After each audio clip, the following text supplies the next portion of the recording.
Se nourrir n'est plus une fonction vitale. C'est devenu une attitude, une tendance parmi les plus pointues de la culture mondialisée. Au même titre que le design, la mode ou l'art contemporain, la cuisine et ses grands chefs forment une sorte de festival planétaire permanent où de nouvelles étoiles naissent chaque jour, glorifiées par la télévision et les réseaux sociaux. Monsieur Cyril Lignac. Mesdames et messieurs, Jean-François Piège, Thierry Marx. Monsieur Pierre Gagnère. Si le grand chef vit et travaille aujourd'hui sous la lumière des projecteurs, il n'en a pas toujours été ainsi. Avant de devenir un artiste, et souvent un capitaine d'industrie, le cuisinier était un simple artisan, caché au fond de cuisines souvent obscures et enfumées. Mais dans les années 60, quelques jeunes chefs français vont sortir de l'ombre et révolutionner la planète gourmande.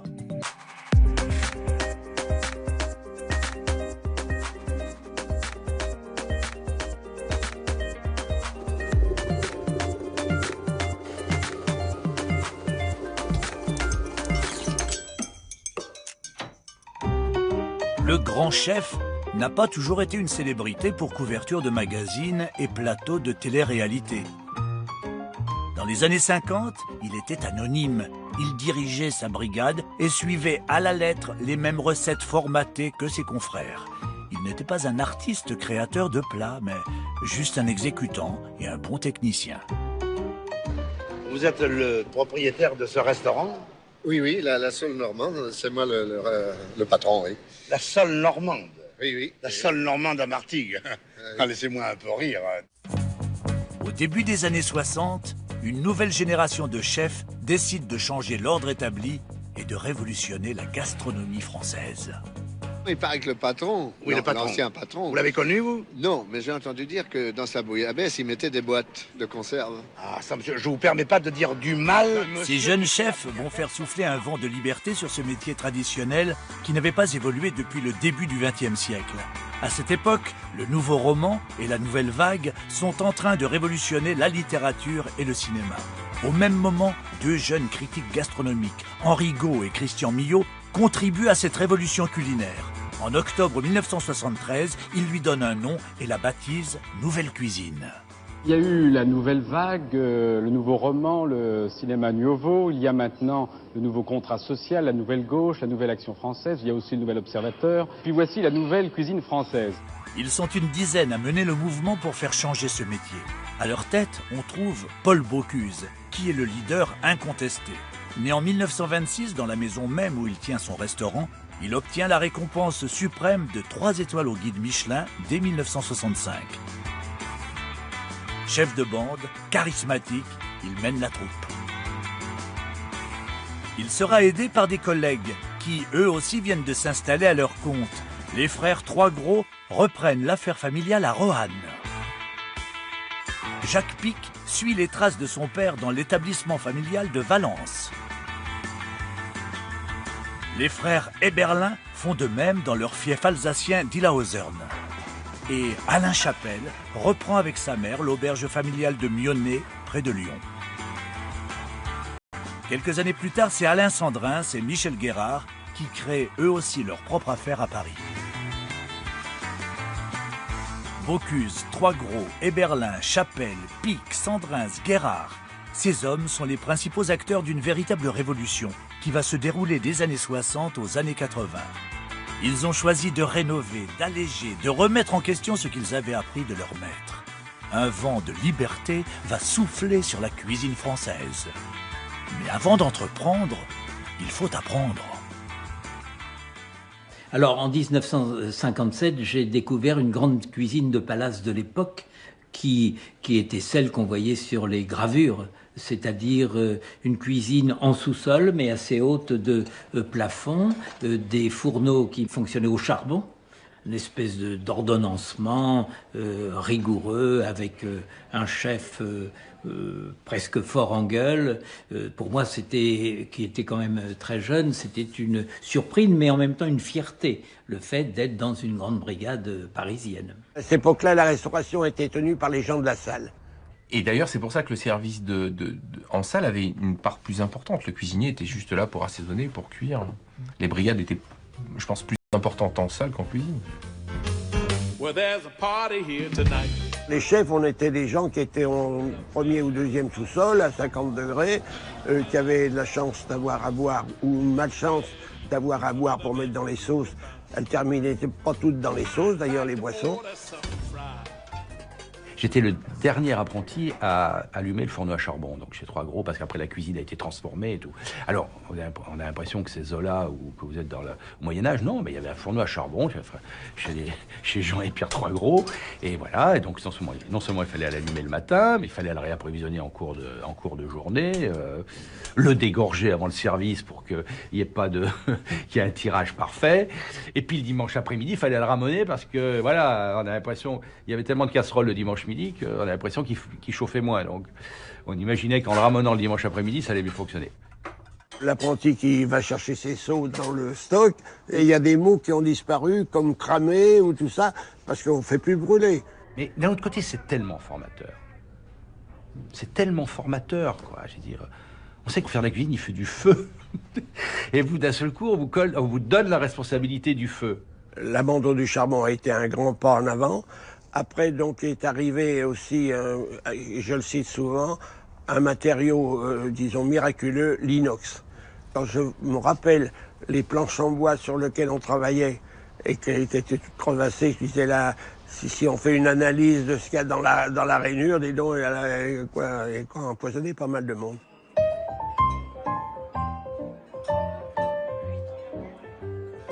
On était dans la cuisine d'Escoffier, c'est-à-dire que chaque jour, le chef saucier, le poissonnier, il y avait une carte bien sûr, mais chaque jour, il y avait des plats qui étaient proposés en plus, et on était en plein Escoffier, bien évidemment. Vers la fin du 19e siècle, Auguste Escoffier développe et théorise le menu à la française, jetant les bases de la plupart des recettes qui dureront près d'un siècle. Cette cuisine très codifiée reste figée. Impossible d'innover. Tous les chefs respectent les recettes classiques, leurs principes, le choix des ingrédients, leurs proportions. Le homard thermidor, le tourne-dos Rossini, la sole bonne femme, la selle de veau Orloff se retrouvent sur tous les menus. Beaucoup de grands chefs prenaient l'Escoffier. Il y avait le chevreuil, on prenait telle garniture. L'année d'après, on changeait de garniture. Le tourne-dos, c'était pareil. La sole, dans l'Escoffier, il y en a des pages entières. Une fois, elle est aux crevettes, une fois, elle est au champagne, une fois, elle est aux moules. Auguste Escoffier est un peu le Moïse de la cuisine moderne, le roi des cuisiniers et le cuisinier des rois. C'est lui qui ordonnance le fonctionnement des cuisines avec la création de la fameuse brigade, sa hiérarchie, sa structure. Avec son ami César Ritz, il crée aussi la grande hôtellerie de luxe moderne.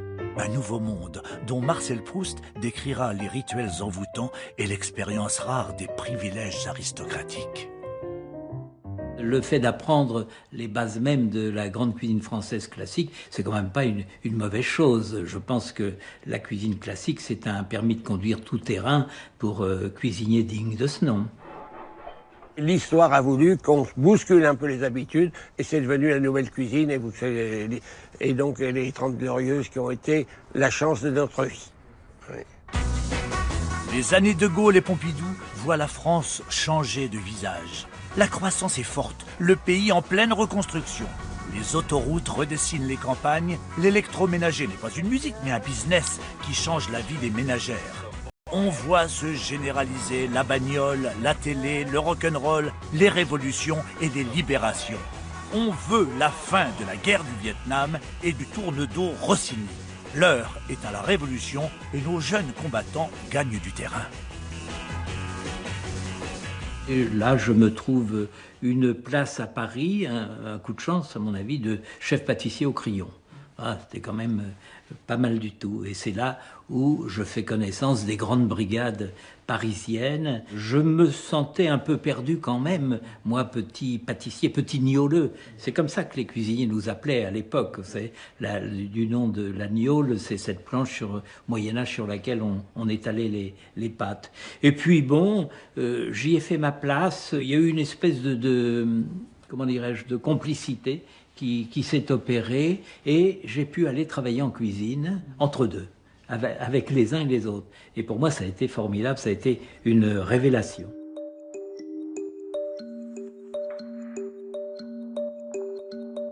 Ici, déjà, j'aimais bien voir ce qui se tourne autour du fourneau. Je me rappelle que, je ne peux pas dire à quel âge, mais mon père m'avait appris à faire un rognon sauté en me disant, écoute, Paul, un rognon, ça se fait sauter à la poêle, ça ne doit pas bouillir.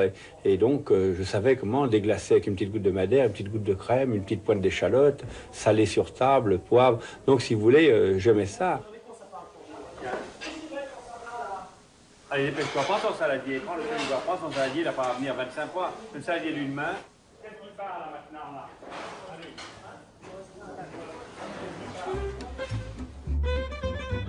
Les deux pôles, Bocuse et Eberlin, ont jumelé leur petite ville. 432 km entre Collonges-au-Mont-d'Or, au-dessus de Lyon, et Illhaeusern, près de Colmar. Paul Eberlin fait résonner le terroir alsacien avec les meilleurs produits venus de toute la France. Le foie gras est présent dans pas moins de 4 plats de la carte. Les poissons nobles sont de rigueur et arrivent directement de Bretagne. Les gibiers, qui abondent dans les forêts voisines, se retrouvent naturellement sur la table et, dès que la saison arrive, la truffe noire envahit les assiettes.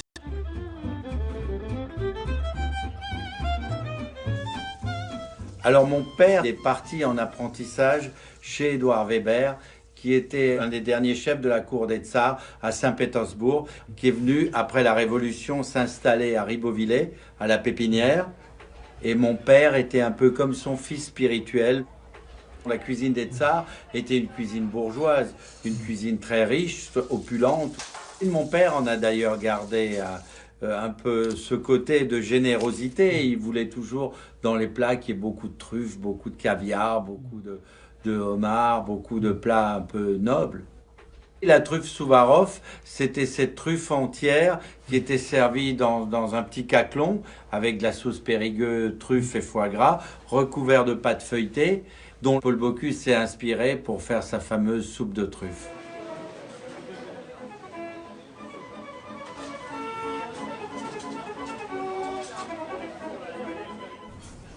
Attention les gars, chaud devant.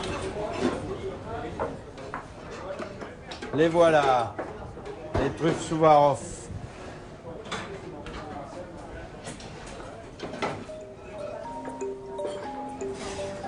Bienvenue dans l'univers feutré du restaurant gastronomique, du 3 étoiles Michelin, celui qui ne vaut pas seulement le détour, mais le voyage.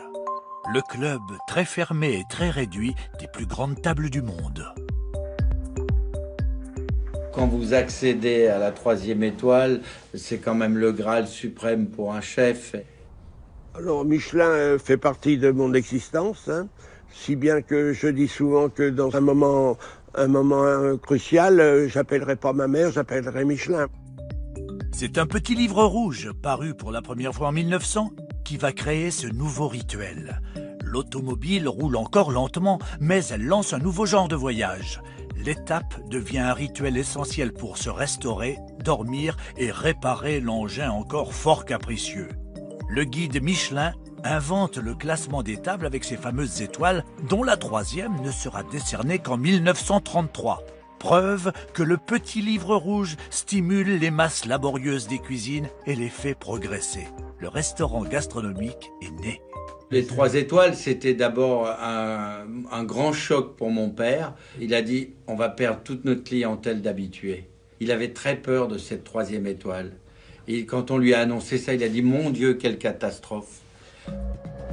Le guide Michelin jouera donc un rôle essentiel dans la carrière de nos chefs révolutionnaires qui décrocheront les uns après les autres la divine 3e étoile. Cette distinction suprême transformera également les décors où la nouvelle cuisine est mise en scène. Car ce n'est pas à un simple repas que nous invite le restaurant gastronomique, mais à une expérience globale et hautement élitiste. Chaque détail est mûrement pensé et précisément réalisé. De la souplesse du fauteuil au rayon de lumière qui vient illuminer la salière. Mais, avant d'atteindre cette perfection, nos jeunes chefs continuent les chemins de l'apprentissage dans les grandes maisons historiques. Mon frère travaillait à Paris depuis 3-4 ans. Il a fait 3-4 maisons, donc le Colisée, le Perdon, enfin tout ça, par relation. C'est là qu'il a connu Paul Bocuse. Ils ont travaillé ensemble au Lucas Carton. Et moi, je suis rentré donc aussi grâce à eux deux, quoi. C'est ça. Je ne l'ai pas choisi, ce métier. Mon père me l'a imposé. Je n'ai pas eu de problème. Comme ça, pour moi, à 14 ans, mon père a dit « Tu seras cuisinier avec mon frère ». Bon, on est cuisinier. Puis, en partant de là, il nous a dit « Tu sais, il faut faire comme César. Hein. Faut mieux être le premier dans son pays que le deuxième à Paris. » Mon père a compris qu'il y avait dans la clientèle un mouvement créé par la voiture, par le tourisme. C'est pour ça d'ailleurs qu'on était à Roanne, parce qu'il y avait la Nationale 7. On citait toujours les trois mêmes, du Maine à Saulieu, Point à Vienne et Pic à Valence. C'était le trio de l'époque qui se retrouvait évidemment sur l'axe évidemment nord-sud, parce qu'on allait en vacances, le client allait en vacances sur la Côte d'Azur, dans les palaces de la côte. La colonne vertébrale de la France, c'est la Nationale 7. Belmondo, dans Pierrot le Fou, la descend au volant d'une belle voiture américaine de Paris à la Côte d'Azur. Comme la fonction crée l'organe, l'automobile va créer l'étape gastronomique et contribuer involontairement à l'explosion des tables gourmandes, celles qui valent le détour et celles qui méritent le voyage. Deuxième passion de mon père, c'était les voitures. Donc mon père a longtemps hésité entre ce métier-là, dans les voitures en tout cas, et la cuisine avec son père. Et il se trouve qu'au moment où il revient dans la maison n'est pas dans une grande forme, dans le sens où il n'y a plus qu'une étoile, qu'il y a beaucoup de dettes, parce que finalement, mon grand-père, on l'appelait André le Débonnaire, mais c'était justifié par le fait que les clients ne payaient pas forcément tout le temps leur addition, surtout ses amis proches. Donc du coup, il arrive dans un contexte assez compliqué. Mon père se retrouve avec une brigade qui est celle de mon grand-père, mais qui ne va pas être forcément très accueillante pour lui. On m'a fait cette proposition d'aller travailler dans ce qui s'appelait à l'époque le plus grand cabaret du monde, et c'était vrai, qui était le Lido. Et là, évidemment, j'ai découvert un monde tout à fait différent. C'était 5, 6, 700 couverts tous les soirs. C'était intéressant pour un jeune homme à plus d'un titre. D'abord, c'était une nouvelle expérience pour moi. Et par ailleurs, il y avait toutes ces Bluebell Girls qui voletaient à droite à gauche. Il y avait ces mises en scène différentes auxquelles on assistait. C'était quand même très, très intéressant. Je voyais des vedettes, je voyais des artistes, je voyais des musiciens. C'est formidable. Et à travers tout ça, ce que je faisais était apprécié, vous vous rendez compte. Donc c'était du bonheur total. Le jeune Bocuse se forme chez Fernand Point, un mythe vivant de la cuisine et unique précurseur des révolutions à venir. Sorte de Falstaff de la gastronomie, il est l'emblème majeur, le phare, l'inspirateur de la nouvelle génération montante. Donc là, je suis resté très longtemps et entre-temps, je suis monté à Paris, j'ai travaillé chez Lucas Carton. J'ai connu mes amis Troisgros, d'abord Jean Troisgros, qui était un ami fantastique pour moi. Ensuite, je suis revenu chez Point et là, j'ai ramené Jean Troisgros, j'ai ramené Pierre Troisgros. Et là, donc, vous savez, on a appris beaucoup. Chez Point, j'arrive donc à Vienne, et après 10 ans ou quelques de Paris, et là, je me suis dit, ça, c'est des vacances. Parce que c'était des vacances. Une cuisine sur le jardin, une décontraction très provinciale. On était plus des pions, on était considérés comme des cuisiniers. C'était la maison par laquelle il fallait passer, et c'était une maison de formation. Il y a eu des maisons dynamiques, bien sûr, mais ici, c'était une maison où ont été formés les gens. C'est un monsieur imposant avec une lavalière. 150 kilos, 1m95, une bonhomie naturelle, une gentillesse. Je crois que c'est à lui qu'on doit beaucoup, nous les cuisiniers, c'est lui qui a compris que la cuisine était sûrement autre chose. Il n'y avait qu'un seul menu, ce qui était rare, c'était un innovateur en la question. Un seul menu qui tournait un peu avec les saisons. Fernand Point avait réussi à faire une cuisine extrêmement fine.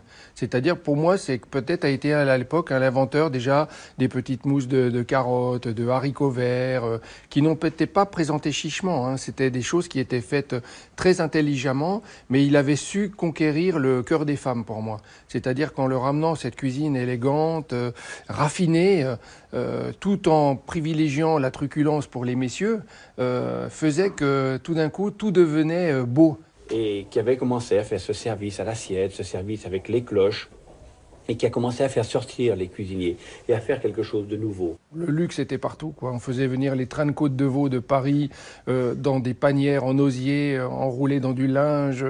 Voilà, tout ce qu'il y avait de plus beau était pour ici, baccarat sur les tables. Vraiment le grand luxe. Et Fernand Point vraiment incarnait cette époque-là. Et je pense on dit toujours, un grand homme ne devient jamais un grand homme sans une femme. Et Madame Point a contribué à ce que Fernand Point devienne un des plus grands restaurateurs médiatiques de cette époque-là. On lui doit beaucoup, Paul et nous, et Houtier, et puis Chapelle, sur une prise de liberté dans la cuisine. Il donnait déjà à cette époque-là une véritable expérience à ses clients. C'est lui le premier qui était quand même installé comme chef et qui a fait quand même un restaurant qui a dû garder 3 étoiles pendant plus de 50 ans.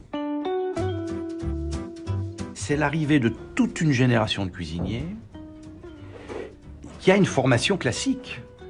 Ils sont tous passés par... Trois gros, c'était Point, Lucas Carton à Paris. Et ils veulent en découdre.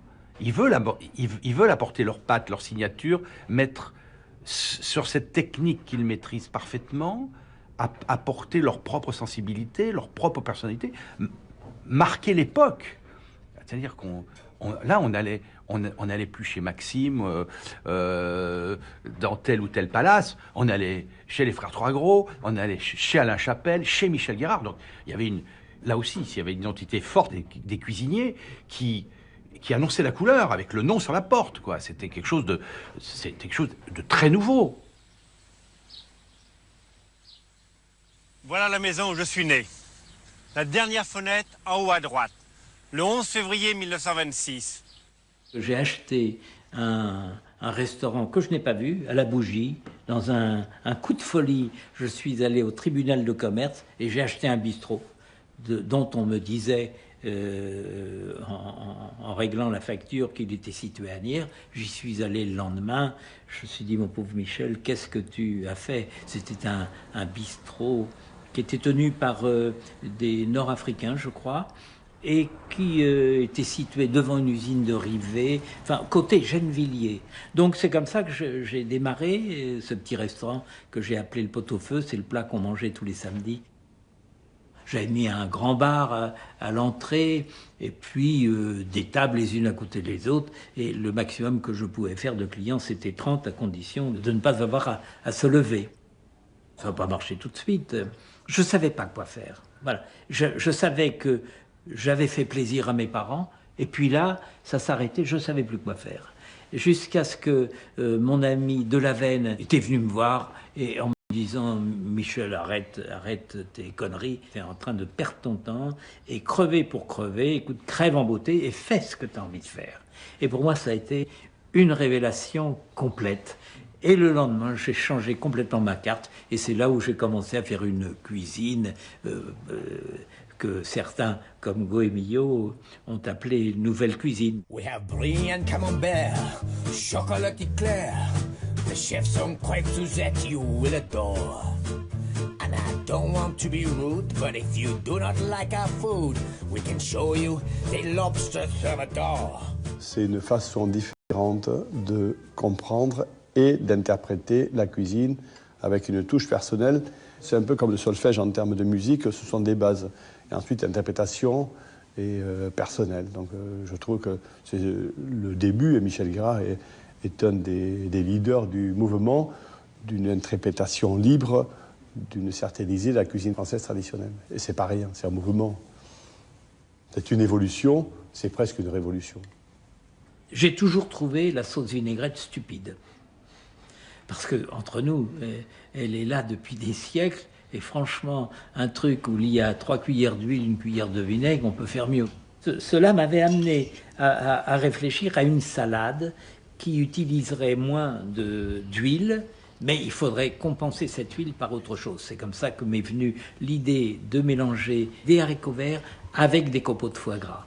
Voilà, c'était ça la démarche. En plus, c'était quand même pas mauvais. La cuisine s'allège et se simplifie. Elle ne masque plus le goût du produit, mais le révèle.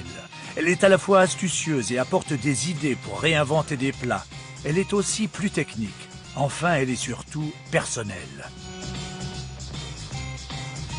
Comme la musique a les 4 saisons de Vivaldi ou la 5e de Beethoven, la nouvelle cuisine aura ses plats fondateurs qui deviendront des blockbusters mondiaux. La salade folle de Guérard, l'escalope de saumon à l'oseille des frères Trois-Gros, la célèbre salade d'haricots verts croquants ou la soupe aux truffes VGE de Bocuse. Bocuse, c'est un homme qui a eu le culot de créer de la cuisine dans la grande simplicité en général. Il a retrouvé la simplicité angélique des premiers temps. Et quand on a mangé les haricots verts de Bocuse, qui sont juste des haricots verts... 2 jeunes journalistes arrivent. Un s'appelait Henrigot, l'autre s'appelait Christian Millot. Ils avaient déjeuné à midi. Ils cherchaient à connaître quelques nouveaux restaurants. Et on avait passé la journée ensemble. Et le soir, je leur dis, vous devriez remanger un petit peu. Et derrière, je vais vous faire un simple salade de haricots verts du jardin. Ça fait un peu cure à Vichy, ça, hein. Bon. Donc c'était des haricots verts cuits, craquants. Parce que ce qui était important, c'était justement la cuisson. Et je dis, mais c'est ça que vous servez dans un restaurant comme celui-là? Alors il dit, ah ben oui. Alors, bon, j'ai parlé au patron, etc. Et puis finalement, je me suis dit, mais c'est ça la cuisine. Je leur dis, vous savez, c'est pas une invention. Chez Point, en 1950, on faisait déjà la salade de haricots verts, la même chose. La échalote, de l'échalote grise, et puis bien sûr, des champignons de Paris, émincés. Et là, donc, on remue bien. Et c'était ça, finalement. C'était d'une simplicité. Et là, ils ont dit, voilà, ça, c'est de la nouvelle cuisine.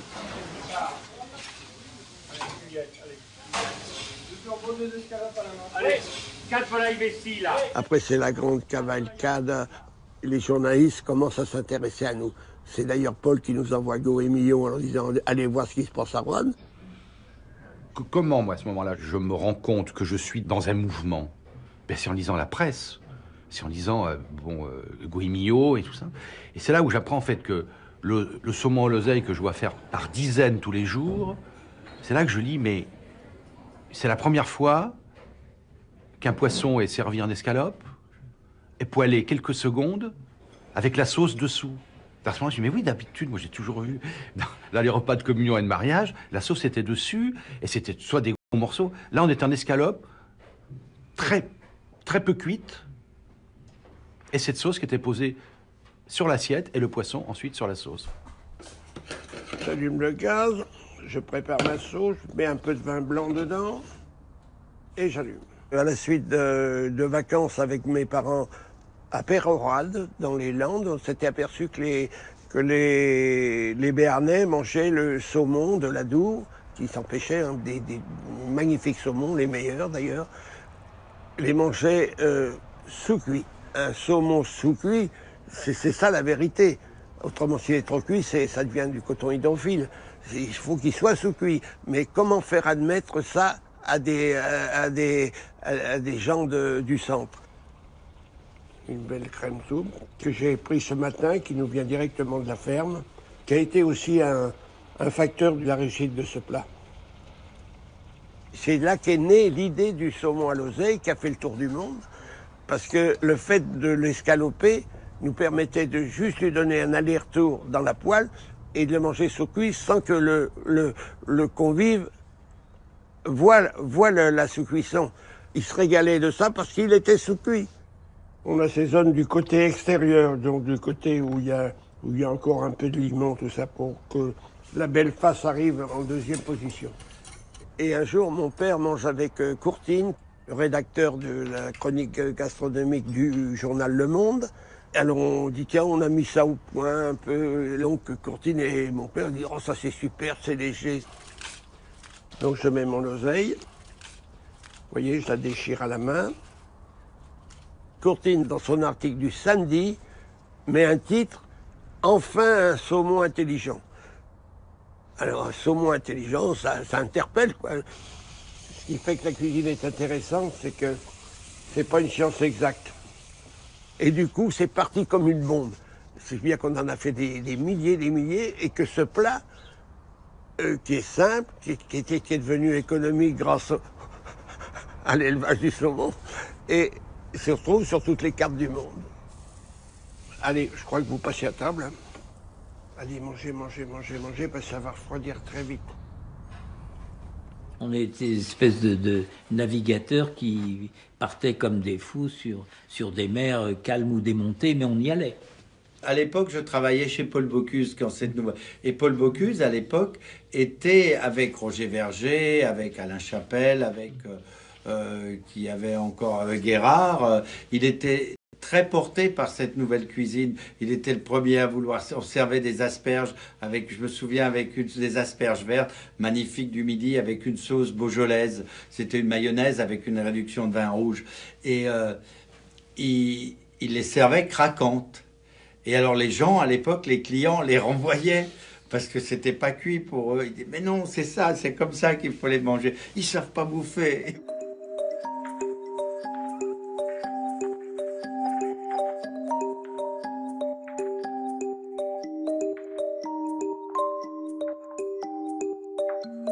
Je partais d'une mousse et je m'amusais. Je me souviens, j'ai fait pendant quelque temps une mousse de coquille Saint-Jacques, donc traditionnelle, cuite dans un moule à ramequin, dans un moule à crème caramel, si vous voulez, que je démoulais sur l'assiette et que je mettais une chose autour. Mais la mousse elle-même était d'une légèreté qu'on n'avait jamais obtenue. Et quand on ouvrait cette mousse, ce gâteau-là, d'un seul coup coulaient des morceaux de coquille Saint-Jacques et une sauce avec des crevettes, etc. Vous voyez, des surprises comme ça qui n'avaient jamais été faites, mais surtout qui étaient d'une qualité supérieure. Les mousses de l'époque étaient un peu doum-doum, celle-là, on rentrait dedans comme dans un nuage. La nouvelle cuisine, pour moi, on ne va pas le caricaturer par un plat. C'est le monde de la grande cuisine est un monde qu'on connaît, codifié. Et la nouvelle cuisine, c'est l'ouverture. Quand on poivrait un élément, on le poivrait et on le retournait. C'est-à-dire que si on avait un tour de moulin, il ne fallait pas qu'on voit les grains de poivre noirs. Donc on le remettait sur l'assiette. Ça, c'était les codes de cuisine. Et bien voilà, on s'est dit qu'on pouvait tout faire. Et c'est eux qui ont ouvert le monde, qui ont ouvert la cuisine à tout, à tous les ingrédients. On va vers une cuisine un peu plus légère.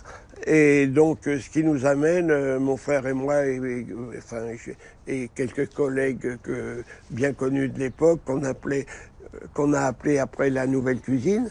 Le mot nous plaisait pas du tout, d'ailleurs, on trouvait ça présomptueux. C'est les journalistes qui ont lancé le nom, en particulier Goemio. Puis ça a pris ses marques et c'est resté l'époque de la nouvelle cuisine. New French Cooking. Cooking some lunch, yeah. 'Cause I got a hunch, girl, that you're hungry too. Et l'idée de génie, c'est de unir et de réunir la diversité des cuisiniers émergents de cette époque des années 70. Dans leur diversité, de préempter la grande cuisine française comme une association de copains, d'amis, de confrères, avec des expressions culinaires déjà diverses et différentes et variées, de manière régionale, des interprétations. Et c'est ce mix-là, finalement, c'est ça, la grande cuisine française de l'époque. Guérard, à ce moment-là, on avait été le voir à Asnières, là, quand il avait son petit bistrot au coin de la rue. On y avait été, je me rappelle, avec Gaston Lenôtre, Paul et moi-même. Dans ce petit, enfin, on avait mais le personnage de Guérard c'est Guérard, hein, c'est quand même quelqu'un qui pense beaucoup et qui a du talent et de la classe. On retrouverait un Pierre et Jean Troisgros qui avaient travaillé chez Lucas Carton ensemble, d'un Paul Bocuse qui avait travaillé avec Pierre et Jean Troisgros, je reviens là-dessus, Alain Chapelle qui avait travaillé avec les frères, etc., etc. Il y avait ces chemins de loyauté qu'on trouvait dans ce métier, et puis il y avait ce qui est fort, c'est cette parole donnée. C'est-à-dire qu'il ne se serait jamais fait faux bon. Comment est née l'aventure Goemio, si ce n'est que Paul Bocuse envoie chez Troisgros, qui est à Roanne, monsieur les Goemio, Christian Millot, etc., etc. Bonjour Paul Bocuse. Vous êtes bien matinal ce matin. l'esprit à l'époque, on n'était pas concurrents, on était amis, et Paul a été le fédérateur de tout ça. C'est un vrai chef de bande, quoi. Paul est une locomotive, il est très leader. Il y a des fêtes extraordinaires qui se passent à Collonges. Le nombre de fêtes qu'il y avait, moi je me souviens, Paul va faire une fête pour ça, pour le printemps, pour ci, pour ça. Enfin, Paul Bocuse, vous pouvez pas nous servir un petit peu là de oui. Saint-Véran là pour, oui, vous n'avez pas l'impression que c'est qu'une bouteille, on va pas aller loin. Oui, mais il y en a une. Pour moi, 65, c'est les 3 étoiles de M. Paul, c'est Aline et c'est Capri, c'est fini. Voilà. J'avais remarqué la grande amitié entre Paul Bocuse et Jean Croireau. Moi, les 2 mois que je suis resté, j'ai vu Jean Croireau peut-être 6-7 fois. Donc il était vraiment très copain. Et Jean Croireau venait très souvent. Et j'ai pu apprécier à cette occasion le côté aussi enfantin et le côté jovial de M. Paul.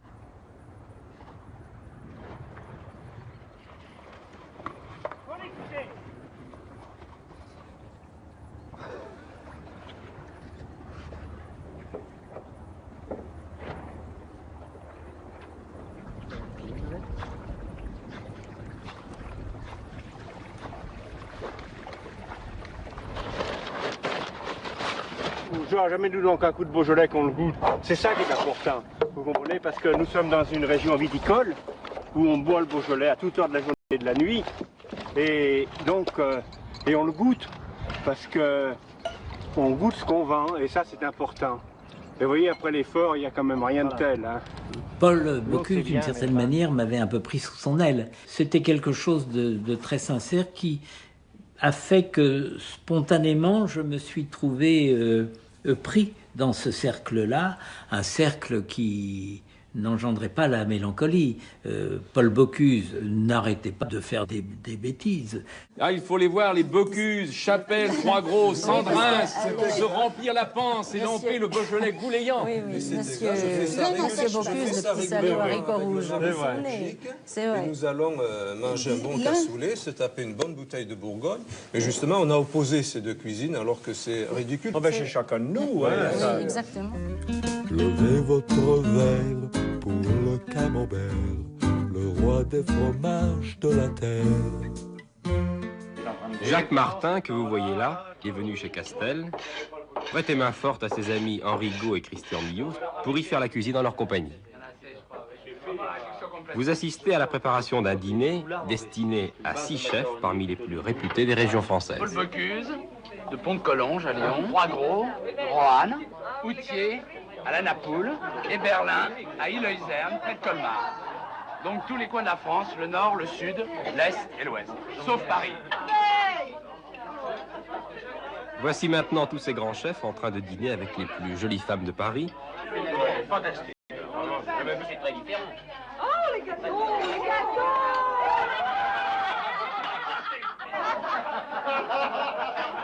Et la soirée s'achève très joyeusement pour les uns, plus difficilement pour les autres, mais toujours sous le signe de la gastronomie. Il est futile de vous acharner, vous ne pourrez pas l'améliorer. Ne le mettez pas dans la friture, il est meilleur manger nature. Le camembert. Je me souviens, mon père était très proche de Paul, mais il était très très proche d'Alain Chapelle. Alain Chapelle était probablement un de ses meilleurs amis, et Paul et Berlin. Voilà, c'est vraiment les 2 amis proches qu'il a. Je me souviens de Jacques Pic qui téléphonait le matin en cuisine. Marc, bonjour, est-ce que je vous dérange? Non, pas du tout, monsieur Pic. Je peux parler à Paul, mais si je le dérange pas, si je le dérange, je rappelle. Je dis, mais non, il est à côté de moi, je vous le passe. C'était vraiment quelqu'un d'extraordinaire, Jacques Pic aussi, et de très discret, un peu comme mon père. Il y avait aussi cet honneur que nous portions en nous, qui était de reconnaître le talent de l'autre. Ça, c'est très important. Lorsque le président Giscard d'Estaing remet la Légion d'honneur à Paul Bocuse en 1976, la révolution des chefs est proche de la victoire. En recevant à l'Élysée les plus grands cuisiniers de l'époque, le chef de l'État confirme que le grand chef français est devenu un personnage important de la République.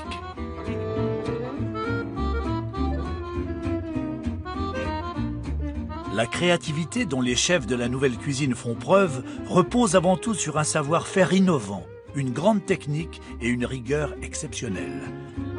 Tous ces chefs vont inventer une nouvelle virtuosité. Dès que je suis rentré à l'apprentissage, les gens que j'avais en face de moi, ils m'ont très vite fait rêver. J'ai été fasciné par les gestes. Si on dit les métiers manuels, mais on est surtout des métiers gestuels. Et la précision des gestes est fascinante. Quand Jean Troisgros décrochait une casserole, il la prenait de la main droite, la décrochait de la barre à dents, attrapait la queue, la posait, mais pas la posait, la faisait atterrir délicatement sur le fond. Il n'y avait pas un bruit. Bon. Et pendant que sa sauteuse chauffait, il assaisonnait les viandes, mais avec un geste tellement précis. Vous auriez pris un microscope, vous auriez vu que la pluie de sel, tous les grains, je suis sûr, étaient équidistants, tellement c'était précis. Et il terminait le service, il n'avait pas une tâche. I'm in the mood for food. I'm in the mood for food. 11 o'clock, time to stop and enjoy a little treat. Break out a box of bourbon biscuits, what a joy to eat. Moi, personnellement, je suis un appliqué. Et je ne peux pas être appliqué dans un brouhaha. Je trouve qu'il y a nécessité pour que l'équipe soit bien rodée, qu'il y ait unanimité de pensée. Il y a une extraordinaire photo de cuisine. C'est une photo de Jean Troisgros avec un de leurs premiers de l'époque, où les yeux des deux ouvriers sont dans la pensée exactement où ils doivent être. Et parallèlement, ils avaient une telle habitude de travailler ensemble. On voit deux mains qui se tendent comme ça, et deux mains qui se croisent. C'est-à-dire Jean devait prendre le sel, et l'autre peut-être un couteau, mais tout en ayant l'attention tendue par ce qui se passait ou sur le fourneau ou ailleurs.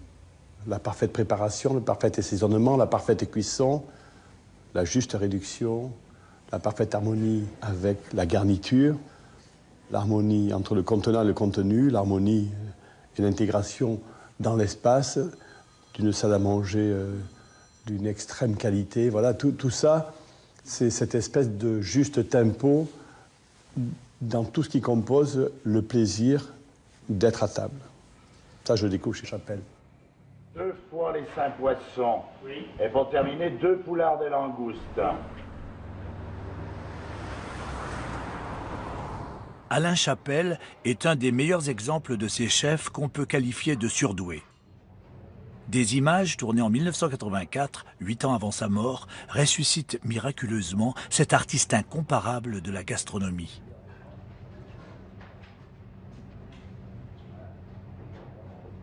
Franck, tu vas avoir un foie gras avec une salade de légumes. Quand vous êtes prêt à la gelée de langoustine, vous signalez à Jacques pour la grenouille au beurre. La salade de légumes sans de taille. Parmi les apôtres de la nouvelle cuisine, Chapelle tient une place à part.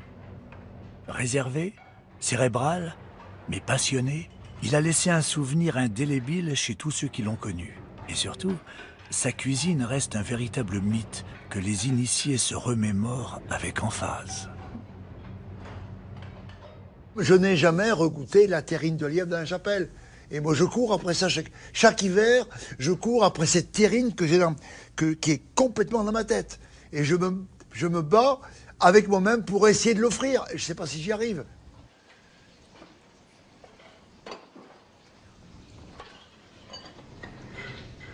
C'est du pied, les petits doigts.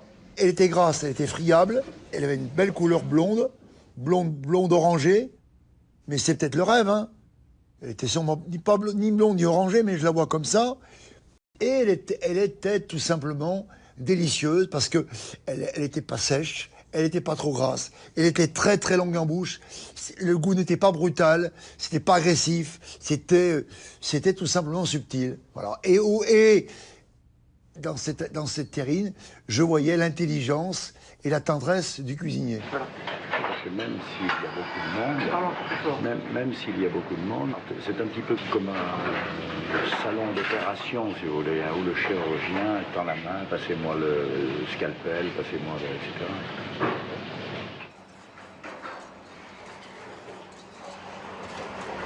Les âges, on entend chez les bijoux parce que les bijoux sont fermés. C'est réellement une profession de passionné. Tant que la passion dure, l'esclavage, vous ne le sentez pas. Hein. C'est une profession qui est très difficile. Très difficile. Nerveusement, moralement. Il faut avoir un physique, je dirais presque à toute épreuve. Et moralement, pourquoi? Peut-être parce que les cuisiniers, comme tous les artisans qui répètent les mêmes gestes au plus haut niveau en permanence, sont sans doute des gens anxieux. Oui, anxiété égale passion.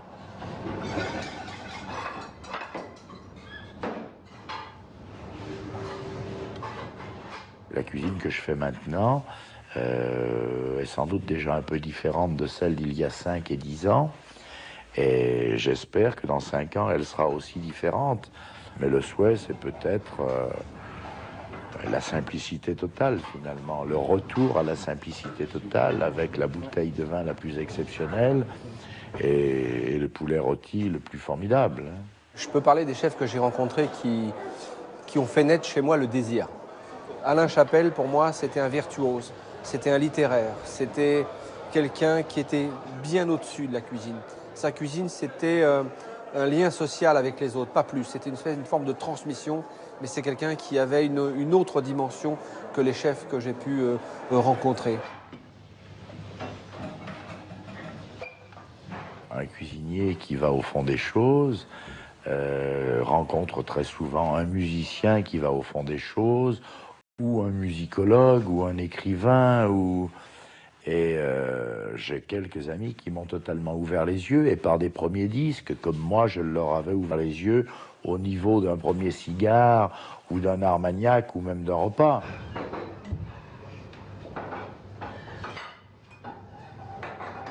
Je préparais le déjeuner de monsieur et madame Chapelle. Madame Chapelle, mère, Eva Chapelle et Alain Chapelle. Voilà, donc... j'attendais avec impatience la sortie du déjeuner d'Alain Chapelle à 12h05. La note tombait tout de suite. Pas de commentaire, c'était bien. Un commentaire positif, c'était magnifique. Mais c'est une notation sous pression, une forme de pression. Alors, est-ce que c'était lui qui la mettait ou c'était moi qui la prenais? En tout cas, j'avais la pression de préparer le déjeuner d'Alain Chapelle.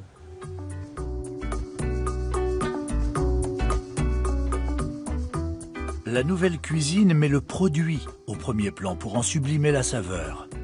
Les héritiers vont continuer sur la même voie, toujours au plus près du goût, en mêlant pureté et virtuosité. La cuisine est l'art de transformer instantanément en joie des produits chargés d'histoire. Vous avez un produit devant vous, qui est bien sûr comestible, et juste sous votre action, de découpe, de cuisson, d'assaisonnement et tout, vous allez le transformer en plaisir. C'est un kiff. C'est un kiff. Moi, c'est tous les... Et chaque assiette qui sort de la cuisine m'émerveille. Il y a cette transformation est magique.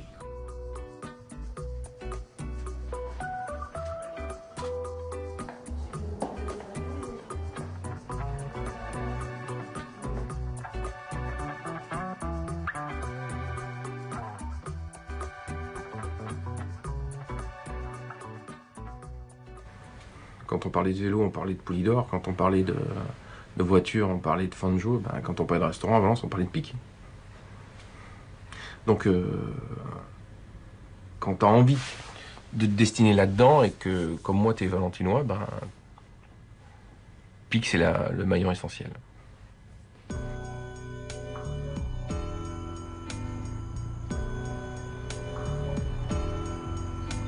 Anne-Sophie Pic est arrivée en cuisine quelques mois avant la mort de son père, en 1992. Aujourd'hui, elle figure au rang des créateurs culinaires les plus inventifs. Elle a retrouvé en 2007 la 3e étoile perdue après la mort de Jacques Pic. Après sa disparition, j'ai plus eu encore en mémoire le visuel de ses mains et son travail que son propre visage. Il maîtrisait d'une façon extraordinaire. Et la gestuelle, pour moi, en cuisine, je comprends ce que je voyais et qui m'étonnait et qui me fascinait chez mon père parce que j'ai appris à cette gestuelle aussi et pour moi, elle compte énormément. C'est une personne très discrète, il se tient devant le restaurant, il salue quelques clients et il me tend sa main tout doucement. Je pense que j'étais aussi timide que lui, mais lui, il était... étant un monstre de la cuisine, qu'il soit timide, c'était bizarre. Mais il caressait le produit. Il le prenait, il le caressait, c'était très fusionnel en fait. Je pense qu'il faut couler ça, et goûter avec l'huître après. Mais je pense que mélanger les deux comme ça, enfin, vous voyez, c'est pareil. Est-ce qu'on mélange les deux saveurs ou est-ce qu'on les fait en parallèle et c'est pas pareil. Moi j'aime bien le Pérou aussi. Hein. Il est super bon. Même quand il faisait le queue d'écrevisse, il y avait une rapidité phénoménale, mais dans la façon dont les gestes étaient faits, il y avait une douceur. Moi, la douceur, je la mets presque plus à la finition, et je pense que mon père la mettait même au départ. Quoi. Il répétait toujours cette phrase, on fait un passage sur la terre, il faut donner maximum de bonheur aux gens. Voilà. C'était vraiment quelqu'un c'était un sacerdoce. Je me souviens du damier de foie gras et qui était quelque chose d'assez extraordinaire. C'est-à-dire qu'il entourait des petits cubes de foie gras qui poêlaient dans une petite feuille d'épinards. Et il y avait des petits carrés de rouget, et ça faisait comme un damier dans l'assiette. C'était juste magique, parce qu'associer le foie gras au rouget, à l'époque, c'était assez extraordinaire. Donc ça, le berlingot, on a un coulant de banon à l'intérieur, émulsion à base de cresson, gingembre, thé matcha, bergamote. C'est acidulé, en même temps assez puissant au goût, assez piquant, pour compenser le côté très gourmand du berlingot. Alors, chausson aux truffes, c'est une truffe entière, qui est cuite dans une pâte feuilletée, comme un chausson, qui est avec une barre de lard gras mais très très fine, qui est censée vraiment fondre à la cuisson. Et la bataille, c'était est-ce qu'on faisait une cheminée ou est-ce qu'on fermait complètement le chausson. Donc mon grand-père faisait une petite cheminée et mon père, lui, l'a complètement fermée, c'est hermétique complète. La truffe, quand elle cuit dans le chausson comme ça, elle a une fermeté entière. On goûte jamais une truffe en épaisseur comme ça. On est toujours sur des lamelles, maintenant on est sur du cru. Donc cuire, c'est très très particulier. C'est pas écœurant, mais c'est presque surdimensionné de manger une truffe entière comme ça. Ça a bercé mon enfance, ce plat. Je connais, j'ai encore le goût en tête. La coco. 2 minutes, Tamaki ?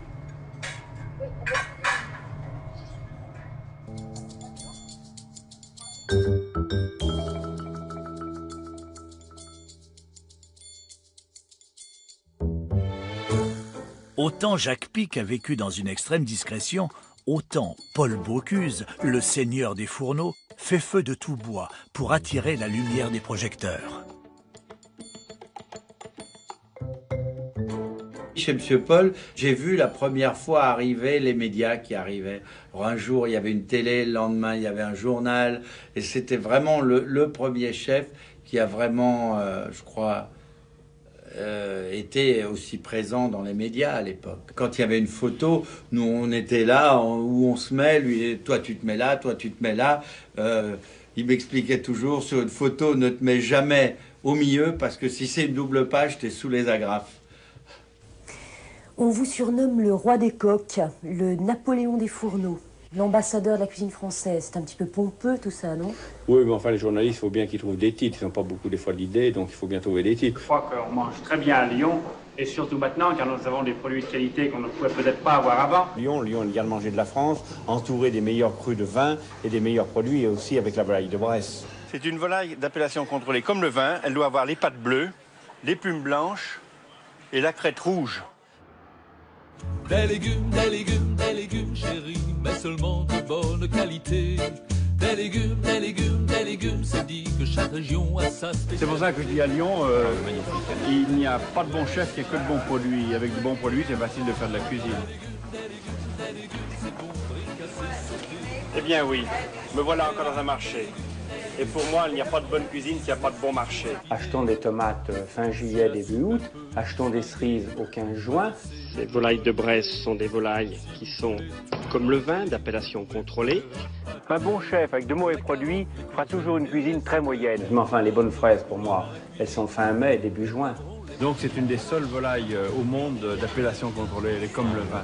La nouvelle cuisine, oui, il y en a une, mais il y a surtout la bonne et la mauvaise cuisine. On veut toujours mettre la querelle entre l'ancien et le nouveau. Finalement, pour moi, il n'y a qu'une cuisine. Hein.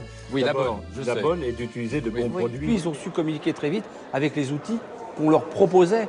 Et comme il fallait absolument communiquer pour exister, et qu'effectivement il n'y avait que 2 chaînes, voire ensuite 3 chaînes, eh bien, ils sont tout de suite aguerris à la prise de parole. Ceux qui n'y sont pas aguerris ont disparu plus vite que les autres. Mais ceux qui s'y étaient aguerris, je pense à des gens, Paul Bocuse, qui d'ailleurs, si on écoute, ces gens-là ont 62, 70, c'est pas la même allocution. Et quand on les écoute dans les années 80, c'est une autre allocution. Ces gens qui ont, encore une fois, qui étaient des esprits disponibles et qui savaient tout de suite prendre ce qu'il y avait de bon et de quel outil ils allaient pouvoir se servir. Comme ils l'auraient fait en cuisine avec un couteau d'office, eh bien, ils ont maîtrisé le couteau d'office et l'œil de la caméra, eh bien, ils l'ont maîtrisé très vite. Moi, j'étais même à une époque chez Trois Gros où Christian Millot est venu passer une semaine pour travailler avec nous. On savait même pas qui il était, quoi. Et après, on a vu le reportage, on a dit ah c'était lui, quoi. On n'a même pas fait attention, nous, toute l'équipe de cuisine. Vous savez pas qu'on avait un journaliste au milieu de nous, mais qui faisait, je sais pas, qui cassait les haricots verts, qui vidait les culs de poulet, enfin il a travaillé à un rythme de même pas de cuisine, de marmiton. Il n'y avait jamais eu avant une prise de conscience que dans la cuisine, il y avait des gens qui travaillaient avec rigueur. Ça peut paraître très compliqué, mais finalement, c'est la cuisine simple. Ça, oui, cuisine bien sûr. sans...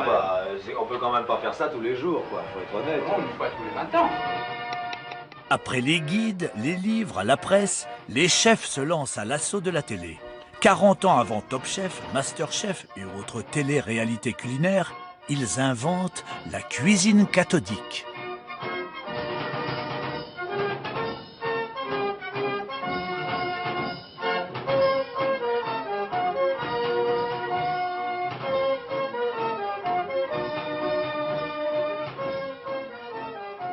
Qu'elles sont belles, vos casseroles, elles sont épaisses. Assaisonnement. Oh, pour moi, c'est à point. C'est vrai? À point. De l'autre côté. Voilà, très bien, oui. Oh, c'est très bien, c'est sublime. Quelques branches de persil que l'on concassera au dernier moment. Elle s'est parlé maintenant, on attaque. Et puis une garniture de 2 ou 3 poireaux par personne. Alors je pense... Vous êtes absolument content de ce que vous mangez? Écoutez, c'est ravissant parce que je suis avec des gastronomes américains qui me disent c'est le meilleur restaurant. Vous y connaissez en cuisine? Vous savez, j'en fais un petit peu de temps en temps et ce soir, si on a choisi ce restaurant, c'est pour une très bonne raison. Vous appelez comment? J'ai un petit restaurant à côté de Lyon. Les uns ont besoin des autres. Enfin, les journalistes ont besoin de la cuisine a besoin des journalistes. Et aujourd'hui, c'est encore plus vrai que jamais. Si on est une part indispensable de notre industrie. Enfin, on peut faire les plus belles choses du monde. Si jamais personne n'en parle, ça ne va pas activer l'économie de cette industrie. Point. Moi, je me suis installé un mardi. Le vendredi soir, Philippe Couder parlait de moi à France Inter. En 5 minutes, le restaurant s'est rempli. Le lendemain, le relais a été pris par Henri Gault et Christian Millot sur Europe 1. Et le restaurant n'a jamais désempli. Presse écrite, guide gastronomique, édition, radio et enfin télévision présentent tour à tour la nouvelle cuisine. Conscients de leur bonne fortune et prêts à utiliser ces médias pléthoriques, les chefs profitent largement de ces nouvelles formes de communication. Ils deviennent les meilleurs clients des plateaux de télévision. Vous êtes le cuisinier le plus médiatisé de France, très certainement. Comment est-ce que vous avez fait pour séduire les médias? De France, je pense que vous êtes un petit peu légère. Moi, j'aurais dit du monde. Pardon.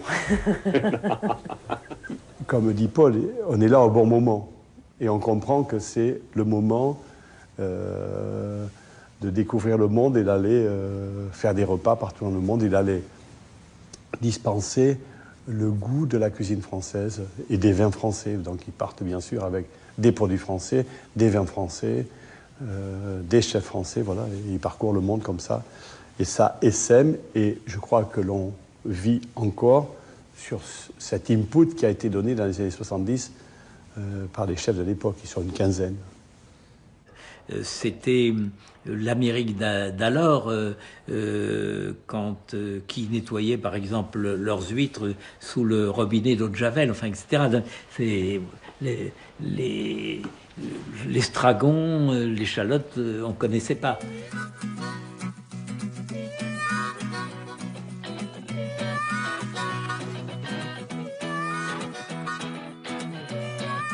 Avec Paul, avec Verger, avec Trois Gros, quelquefois avec Chapelle, enfin quelques-uns, et nous partions aux États-Unis, mais on est arrivé là-bas un peu comme des pionniers. Et c'est là où les choses ont commencé à évoluer. 0, 0, 28 or 38. Three temperatures. Frigo et positif. Cette volonté d'être un aventurier, de saisir la proposition, de dire tiens, Orlando, oui, on va concourir avec Gaston Lenôtre et Roger Verger pour opérer un restaurant chez Disney. On va essayer, on va le faire, voilà. Il n'y avait pas de limite, en fait, si ce n'est de prendre le risque de ne pas réussir. À Epcot, le Disneyland géant ouvert en 1982 en Floride, les chefs français franchissent un nouveau cap. Le succès est immense. Chaque jour, le restaurant sert des milliers de couverts et fait découvrir aux Américains un petit bout de cuisine française. On s'arrache les chefs tels des rockstars.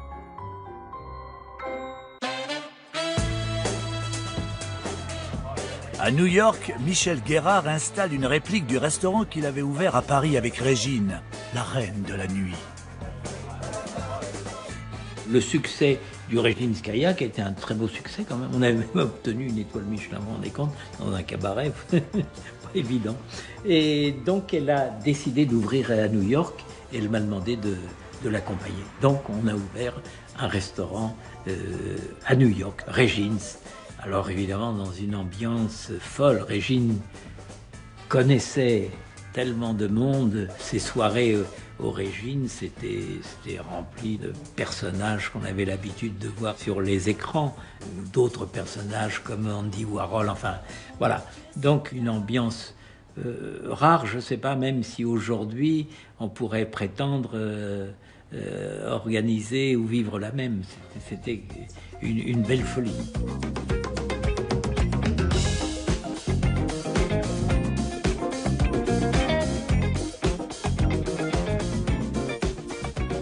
New York, il n'y a pas grand-chose, quoi. Donc, ce que va faire Guérard chez Régine, c'est déjà une cuisine avancée.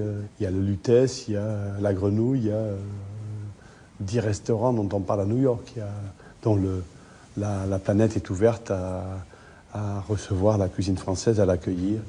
Alors j'ai eu l'occasion de faire la couverture de Time. On n'est pas tellement de Français, c'est dire si c'était surprenant. J'étais évidemment très surpris moi-même parce que j'ai quand même toujours été habité par le doute et une forme d'humilité. Donc j'étais surpris. Eh bien, nous voilà à Los Angeles. Nous sommes un peu à la conquête de l'Ouest.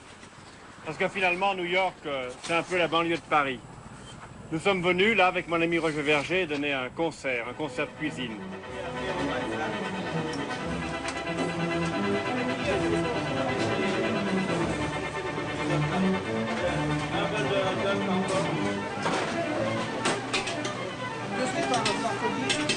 Les cuisiniers français se répartissent le monde. Pierre Troisgros, de son côté, est appelé au Japon pour ouvrir une succursale du célèbre restaurant Maxim's. Je vais dîner chez Maxime. J'espère. Comme j'avais travaillé avec M. Humbert chez Maxime, M. Vaudable et les Japonais ont décidé d'ouvrir un Maxime à Tokyo. Ils ont cherché un chef pour diriger la brigade. C'était un événement fort, il n'y avait pas de cuisinier au Japon. Donc c'est une grande aventure parce que c'était une découverte d'abord de la cuisine japonaise, très créative, où on exploite des nouvelles formes de cuisson. Donc la vapeur avait à cette époque-là aussi pris beaucoup de pas, où on emploie beaucoup d'épices. Les cuisiniers commencent à voyager à travers le monde, prennent des idées à droite à gauche, et ça crée un nouveau climat. Je veux dire, faire manger du poisson cru à Roanne, c'était pour ainsi dire impossible, parce que c'était empoisonner le monde, hein, manger du poisson cru, quelle audace!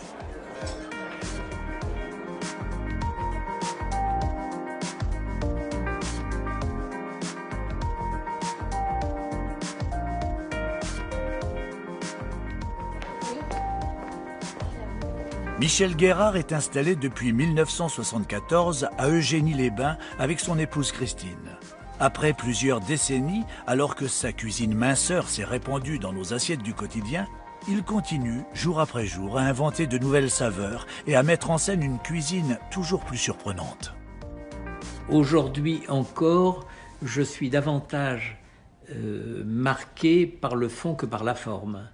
Café vert, fleur de citronnier, pamplemousse. Ce que je cherche, c'est à mettre en place des sensations à la fois élégantes mais charnelles. Vous voyez, un petit peu comme ces femmes alanguies qu'on voit dans les peintures du 19e siècle. Pourquoi du café vert? Je vais vous expliquer. C'était un jour d'hiver, je buvais un café là, mais il m'arrive parfois de mettre un zeste de citron dans le café. À partir de ça, je me suis dit, tiens, qu'est-ce qui pourrait fonctionner avec le café, le citron? Et je suis arrivé à l'huître. Et je me suis dit, bon, pour faire boxer dans la même catégorie l'huître et le café, c'est pas évident. Alors j'ai fait une mousse de café et c'était immangeable. Immangeable. Je me suis dit, bon, je vais essayer du café vert. C'était toujours immangeable.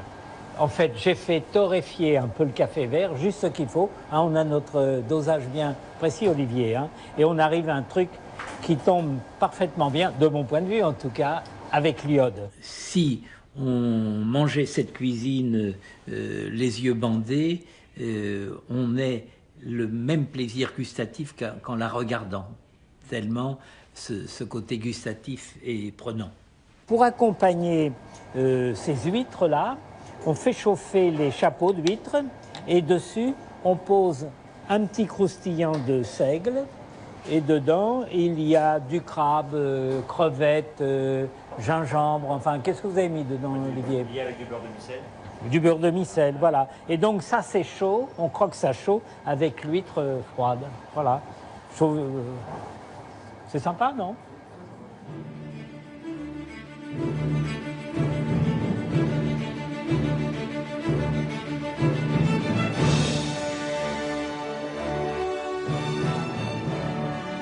Eux, ils ont écrit l'histoire. Il n'y avait pas de précédent avant cette génération-là. Moi qui suis chasseur, les vols de canard. Un esprit de modernité, de création qui arrive sur la cuisine française traditionnelle. Et moi, j'ai vécu tout ça en direct. Nous passons au briefing de la mission. On s'appelle le Athos 8 avions. Ça sera à 13h et on a un créneau de 13h à 13h30 en local. Donc ça, on se contacte à 12h45 sur 19. Fumée coupée, top. Tonneau, top. Boucle. Tourne à droite. Je rends du trim. Et je dégauchis maintenant.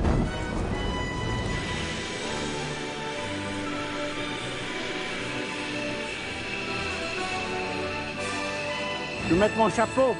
Si dans la vie d'un cuisinier, dans l'histoire de la cuisine, il reste un seul plat, c'était un grand cuisinier. Paul, on va mettre en route le balai. Oui, d'accord. Voilà, tout s'est bien passé là. Impeccable. Et c'est dans les yeux des autres que j'ai compris ce que pouvait apporter aux gens la cuisine et la fascination qu'ils en avaient.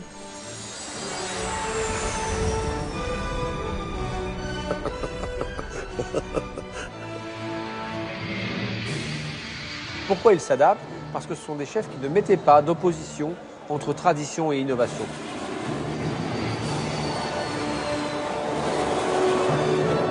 Que ce soit Alain Chapelle, que ce soit Michel Guérard, que ce soit Paul Bocuse, que ce soit Alain Sandras, d'autres, ils avaient envie de quelque chose. Tout va bien? Ça va, impeccable.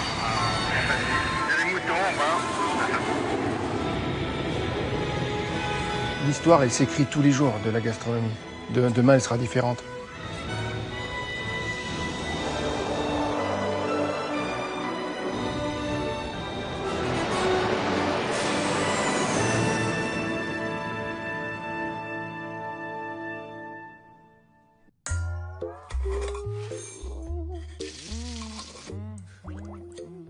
poitrine de mouton, un peu dégraissée, mais pas trop. Pommes de terre qui tiennent la cuisson, coupées en rondelles grossières, comme on dit en termes de cuisine, des gros oignons, coupés de la même façon, une tranche de pommes de terre, une tranche d'oignon et des carrés d'agneau. Ensuite, oignon grelot, poivre blanc, poivre noir, bouquet garni, de l'eau, pas de sel. Très important. Très important. Pas de sel, 2h30 de cuisson, des feux vifs au début, puis vous baissez, émulsion pendant 2h30. Et vous retirez la fumoir. Et ensuite, dans l'assiette, Worcestershire sauce.